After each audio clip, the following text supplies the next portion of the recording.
యేసుక్రీస్తు పేరిట అందరికీ శుభాభివందనాలు తెలియపరుస్తున్నాను. మరొక వీడియో పరిశుద్ధాత్మ జ్ఞానంతో దేవుని ప్రవక్తగా ప్రపంచానికి వీడియో నేను పరిచయం చేయబోతున్నాను. ఈ వీడియో పేరు ముఖ్య ఉద్దేశం ఏమిటంటే భారతదేశానికి పాపం పండింది.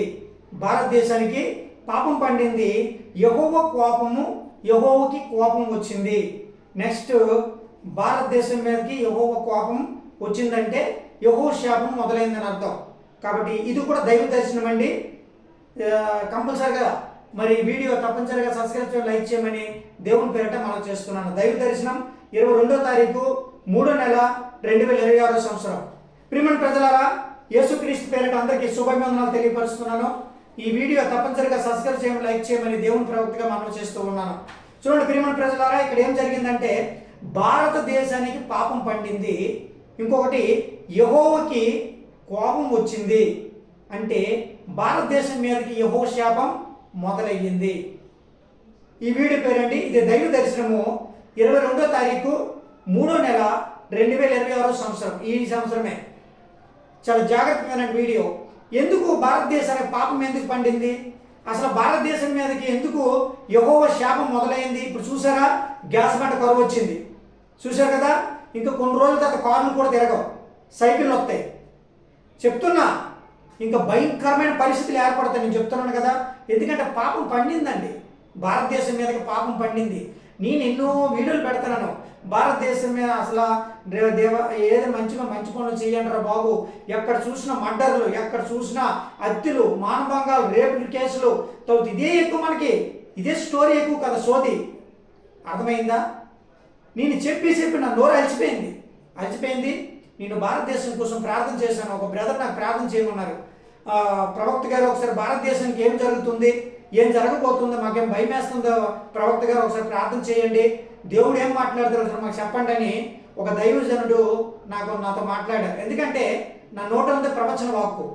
రెండోది, నేను ఎవరి కోసమైనా సరే ప్రార్థన చేసిన, దేశం కోసమైనా, ప్రపంచం కోసమైనా, ఒక మనిషి కోసమైనా, ఒక స్త్రీ కోసమైనా, ఒక లేకపోతే ఎవరి కోసమైనా సరే, ఒక గ్రామం కోసమైనా, ఎవరి కోసం నేను ప్రార్థన చేస్తే నాకు ఇడిమే తొందరగా దేవుడు ఏం చేస్తే కంప్యూటర్ లాగా చూపిస్తాడు దైవ దర్శనంలో. అలాగే నేను ఆ బ్రదర్ నాకు ప్రార్థన చేయమన్నారు.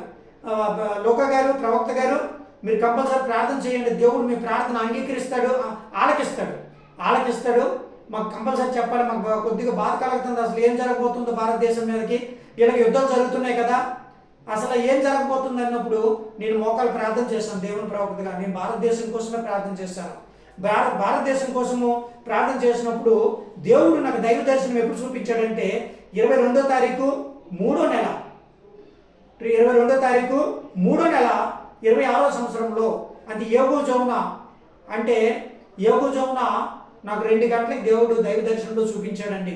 నేను చెప్తున్నాను ఎందుకు దైవ దర్శనం చూపించి, అసలు భయంకరమైన పాపం కనబడుతుంది భారతదేశంలో, భయంకరమైన పాపం కనబడుతుంది. అసలు నేను ఏమన్నా, ప్రభు మరి ఈ పరిస్థితి ఏంటని నేను ఉదయం లేచి మళ్ళీ దేవుడితో నేను సంభాషణ చేశాను. ప్రభు ఇది ఎలా పోతుంది అన్నప్పుడు, ఇది పోవడానికి అవకాశం లేదనుకోని దేవుడు కూడా మాటిచ్చాడు. ఎందుకంటే కంపల్సరిగా భారతదేశం మీదకి యుద్ధం జరుగుతుంది. భారతదేశం మీదకి దండయాత్ర, ఏదో ఒక దేశం దండయాత్ర చేయడానికి సిద్ధంగా ఉంది.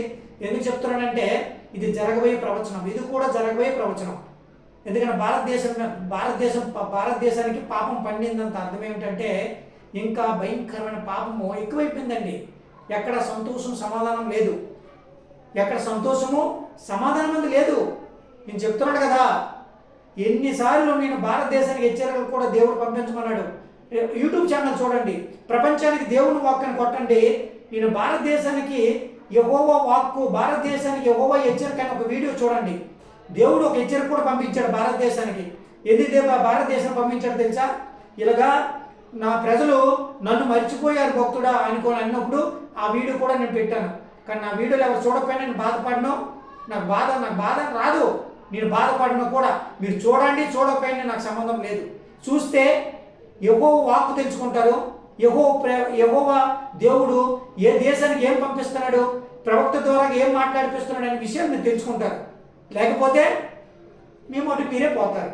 దీంట్లో ఏం సందేశం లేదు, సందేహము ఏం లేదు. ఓకేనా? కాబట్టి ఈ వీడియో మరి భారతదేశానికి పాపం పండిందని దేవుడు మాట్లాడాడు. కాబట్టి కంపల్సరీగా యుద్ధం జరిగే అవకాశాలు ఉన్నాయి. కాబట్టి కొన్ని రాష్ట్రాలు నేలకూలే నేలమట్టమయ్యే అవకాశాలు కూడా ఉన్నాయని దేవుని ప్రవక్తగా నేను తెలియపరుస్తున్నాను. ఎందుకంటే పశ్చాత్తాపం పడండి, ప్రార్థన చేయండి భారతదేశం మీదకి యుద్ధం రాకుండా. ఎందుకంటే పశ్చాత్తాపం పడాలి. ఎందుకంటే ఎన్నో పాపాలు చేశారు, ఎన్నో నరహత్యలు చేశారు, ఎంతోమందిని చంపేశారు, ఎంతోమంది సేవకులను హతమార్చారు, ఎంతోమందిని ఏదైతే చేశారు. కానీ ఇప్పుడు చెప్తున్నాను దేవుని ప్రవక్తగా, మీరు మోకరించి ప్రార్థన చేయండి, భారతదేశం మీదకి యుద్ధం జరగకూడదు అని నేను ప్రార్థన చేయండి, నాకు సంబంధం లేదు. నేను ప్రార్థన చేస్తే దేవుడు కార్యం చేస్తాడు, యుద్ధం ఆపుతాడు భారతదేశం మీదకి దేవుడు. ఎందుకంటే వాళ్ళ మనుషులు మారుస్తాడు, వాళ్ళ మనుషులంతా కూడా మారిపోతాయి. అందరు మనుషులు కూడా దేవుడు మార్చేస్తాడు. ఇజ్రాయెల్ని దేవుడు మార్చేస్తాడు, ఇరాన్ దేశాన్ని కూడా దేవుడు వాళ్ళ మనుషులు మార్చమని చెప్తాను. ఎందుకు నాకు అవసరం లేదు, నాకు అవసరం కూడా లేదు. ఎందుకంటే నేను మాట్లాడానంటే దేవుడు ఏమంటాడంటే, భక్తుడా నీ ద్వారా నేను తీర్పు సందేశాలు పంపించమన్నాను కదా, నీవెందుకు ప్రార్థన చేశామని అడుగుతాడు దేవుడు. ఎక్కడైనా నీతిమంతుడు ఉన్నాడని అడుగుతాడు. ఉన్నాడా నీతిమంతుడు? భారతదేశంలో ఎక్కడైనా ఉన్నాడా నీతిమంతుడు? బైబిల్ చెప్తుంది నీతిమంతుడు ఒక్కడున్న లేడని బైబిలే చెప్తుంది, పరిశుద్ధ గ్రంథం చెప్తుంది. నీతిమంతుడు ఉన్నాడా భారతదేశంలో? లేడు. నాకేం అవసరం పట్టింది ప్రార్థన చేస్తాను? కాబట్టి చాలా జాగ్రత్త వినండి. మీ పాప పశ్చాత్తాపం పడండి, మీరు చేసిన పాపాలన్నీ ఒప్పుకోండి. మీరు చేసిన పాపాలన్నీ దేవుని సన్నిధికి వెళ్ళి ఒప్పుకుంటేనే భారతదేశం మీదకి యుద్ధం ఆగుతుంది. లేదు అనుకోనంటే యెహోవా శాపము మొదలైపోయింది. ఆల్రెడీ జరగబోయే ప్రవచనం కాబట్టి కంపల్సరిగా ఇది జరిగి తీరుతుంది. లాక్డౌన్ అవుతుంది. ఇంకొక విషయం చెప్పాలంటే గ్యాస్ బండ్లు రావు, తర్వాత కార్లు ఆగిపోతాయి, తర్వాత మొత్తం నెట్ ఆగిపోతుంది, చాలా జరుగుతాయండి. మన పరిస్థితి ఏ రకంగా ఉంటుందో మీరు కళ్ళలో కూడా ఊహించలేని అంతగా ఉంటుంది అనమాట. కాబట్టి చాలా జాగ్రత్తగా అండి. ఎందుకంటే దేవుని ప్రవక్తగా నేను చెప్తున్నాను, వినకపోతే మీ కర్మ నేను చెప్తున్నాను. ఎందుకంటే పశ్చాత్తాపం పడండి, మీ పాపాలన్నీ ఒప్పుకోండి. ఎన్ని పాపాలు చేశారు అన్ని పాపాలు ఒప్పుకోండి. ఇక్కడ నీతిగా బ్రతకడం నేర్చుకో, దేవుని దగ్గర పశ్చాత్తాపం పడండి, తీర్మానాలు చేసుకోండి. ఇన్ని చేస్తేనే భారతదేశం మీద యుద్ధం ఆగుతుంది, లేకపోతే యుద్ధము ఆగద్దు. వచ్చే అవకాశాలు ఉన్నాయి. నేను దేవుని ప్రవక్తగా చెప్తున్నాను, యుద్ధం వచ్చే అవకాశాలు ఉన్నాయి అని చెప్తున్నాను. నా నోటంటూ వచ్చింది సత్యం, ఇది నా నోటంటూ వచ్చింది దేవుని ఇచ్చిన ఈ నోరు. నాకు ఈ దేవుడు నన్ను ఈ నోరు దేనికి చెప్పాలా? ఈ నోట్లో ఒక్క బూత్ మాట కూడా ఇప్పటి వరకు రాలేదు నా ఈ నోటంట. అర్థమవుతుందా? అందుకే ఈ పెదవులను దేవుడు ఏం చేశారంటే ఈ నోరుని బహుగా ఆయన కాపాడుకుంటున్నాడు. ఈ ప్రవచన వాక్ అనమాట ఇది. అర్థమవుతుంది కదా? ఇప్పటి వరకు కూడా నా నోటంటే ఒక్కరిని కూడా బూత్ మాట ఆడలేదు. అర్థమవుతుందా? అందుకే ఈ ద్వారమే దేవుడు నా నోటు వాక్ని ఆయన వాడుకుంటున్నాడు. ఇన్ని సంవత్సరాలు అయింది నా నోటంటే ఒక్క బూత్ మాట కూడా ఆడలేదు. అర్థమవుతుంది కదా? ఇన్ని సంవత్సరాలు అయింది. ఎంతోమంది ఎన్ని మాట్లాడినా నేను సహించుకుంటూ వచ్చాను తప్ప, నేను తగ్గించుకున్నాను తప్ప, ఒకటి తిట్టడం కానీ ఒక బూత్ మాట ఆడడం కానీ నా నోటంటే ఎప్పుడు కూడా రానియలేదు. దేవుడు రానియడు కూడా ఇప్పటి నుండి. ఎందుకంటే రానివాడు. ఆయన నా నోటిని వాడుకుంటున్నాడు. కాబట్టి నేను దేవుడు దావీదుకి ఏమంటారంటే నీ పెదవులను యెషయా ప్రవక్త దేవుడు ఏమన్నాడు తెలుసా? నీ పెదవులను ద్వారంగా కాపు పెట్టుకునము అన్నాడు. కాబట్టి నా పెదవులను ఆయన కాపు పెట్టుకున్నాడు. అందుకే నా నోటంటూ వచ్చింది సత్యం. అర్థమవుతుంది కదా? ఏ సేవకుడు ఏదో సోది చెప్పాడు అని సోదరి నిండా దేవుడు యథార్థంగా జీవించిన వాడి మాటే అంగీకరిస్తాడు దేవుడు. నేను ఎంత చిన్నవాడినైనా నాకంటే చాలా పెద్ద సేవకులు ఉన్నారు, చాలా మంది బిషప్లు ఉన్నారు. దేవుడు వాడి మాటలు అంగీకరించడు. ఎందుకంటే ఎవరిలో ఒక దాంట్లో స్వార్థం ఉంటుంది. ఏ సేవకుడి నోట్లోనే స్వార్థం ఉంటుంది. ఏ సేవకుడి నోటు అంటే ఏమైనా కపటమైన మాటలు ఉంటాయి, లేకపోతే పాపం ఆలోచనలు ఉంటాయి. కానీ నా నోటంటే ఎప్పుడు కూడా దేవుడు పాపపు ఆలోచన తీసుకురాలేదు. ఆయన ఎనీ టైం నన్ను కనిపెడుతూనే ఉంటాడు. అర్థమవుతుంది కదా? ఆయన దూతలు నా కాపులో ఉన్నారు. ఏ క్షణం ఏమైనా మాట్లాడుతానా, లేకపోతే ఏ క్షణమైనా సరే నా నోటంటే ఏమైనా బూతు మాట నేను రాణిస్తానా అని దేవుడు ఎనీ టైం నన్ను కాపలాగా ఉన్నాడు. తన దూతలను కాపలా ఉంచాడు. నా నోటి నేను ఏమైనా వ్యర్థమైన మాటలు పలికిస్తానేమని. కానీ నా కంఠంలో ప్రాణం ఉన్నంత కాలము నా నోట్లోన వ్యర్థమైన మాట రానివ్వను. ఇది యెహోవా వాక్కు. అర్థమవుతుంది కదా ప్రియమైన ప్రజలారా? అందుకే ఈ వీడియో పేరు ఏంటంటే భారతదేశానికి పాపం పండింది, రెండోది యెహోవాకి మహా కోపము వచ్చింది, తరువాత ఇంకోటి ఏమిటి, ఇది దైవ దర్శనం.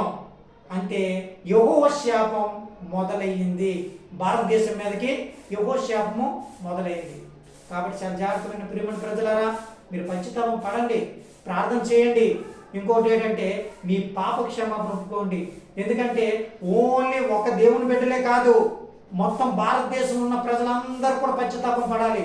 ఎందుకంటే ఇది ఒక కుటుంబం మీదకి వచ్చేది కాదు ప్రమాదం, ఇది ఒక జిల్లాకు వచ్చేది కాదు, లేకపోతే ఒక రాష్ట్రానికి వచ్చేది కాదు, 29 రాష్ట్రాలకి ప్రమాదం ఉంది. అర్థమవుతుంది కదా? మన తెలంగాణ ఏం గొప్ప ఏం కాదు, 29 రాష్ట్రాలకి యెహోవా శాపము స్టార్ట్ అయింది. కాబట్టి చాలా జాగ్రత్తగానండి. ఏ టైంలో ఎవడు దొంగ దెబ్బ తిట్టాడో తెలదు, ఏ టైంలో ఎవడు బాంబు ఎత్తాడో తెలదు, ఏ టైంలో ఏం జరుగుతుందో తెలదు. అలాంటి పరిస్థితుల్లో మనం జీవిస్తున్నాం ప్రజలారా. అందుకోసం మీరు పశ్చాత్తాపం పడండి, ప్రార్థన చేయండి. ఎందుకంటే మీ పాప క్షమాపణ ఒప్పుకోండి, అప్పుడే యెహోవా శాపం భారతదేశం నుండి తప్పిపోతుంది. రెండో విషయం ఏంటంటే ఇంకా భారతదేశం మీదకి ఏ దేశం యుద్ధం రాకుండా యెహోవా దేవుడు కాపాడుతాడు. ఇది 100% గ్యారెంటీగా నేను చెప్తున్నాను దేవుని ప్రవక్తగా. ఓకేనా? కాబట్టి మీరు ప్రార్థన చేయండి. ఎందుకంటే అన్ని దేవుళ్ళు ఒకటే. యెహోవా దేవుడిని పక్కన తోసివేశారు, కానీ ఇప్పుడు యెహోవా దేవుడే మిమ్మల్ని కాపాడాల. ఇంకే దేవుళ్ళు మిమ్మల్ని కాపాడుకునే పొజిషన్ లేదు అక్కడ. మీరు ఎన్ని దేవుళ్ళు పూజ చేసుకోండి, కానీ పైనామం ఆయనే, యెహోవా దేవుడు పైనామము. ఆయన మొరపెడితేనే భారతదేశం మీద యుద్ధం ఆగుతుంది, లేకపోతే ఇంకా భయంకర పరిస్థితి ఏర్పడుతుంది. కాబట్టి చాలా జాగ్రత్త వినండి. ఎందుకంటే ఇది నా నోటంటూ వచ్చిన మాట కాదు, దేవుడే నా నోటంటూ పలికించిన మాట. ఎందుకంటే ఇది దైవ దర్శనం, 22వ తారీఖు 3వ నెల 26వ సంవత్సరం. కాబట్టి ప్రియమైన ప్రజలారా, ఇక నుండి పశ్చాత్తాపం పడండి, పాప క్షమాపణ ఒప్పుకోండి, మన భారతదేశాన్ని మీరే కాపాడండి. ఎందుకంటే నేను ప్రార్థన చేయడానికి అవకాశం లేవు.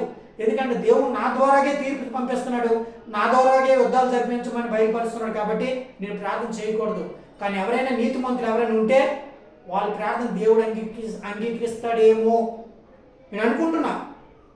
ఎవరైనా యథార్థవంతులు, దేవుని నుండి భయభక్తులు కలిగిన దైవజనులైనా, విశ్వాసులైనా, లేకపోతే కొంతమంది ఉంటారు కదా విశ్వాసులైనా, పాస్టర్లు ఉంటారు కదా, వాళ్ళ ప్రార్థన అంగీకరిస్తాడేమో అని నేను అనుకుంటున్నాను.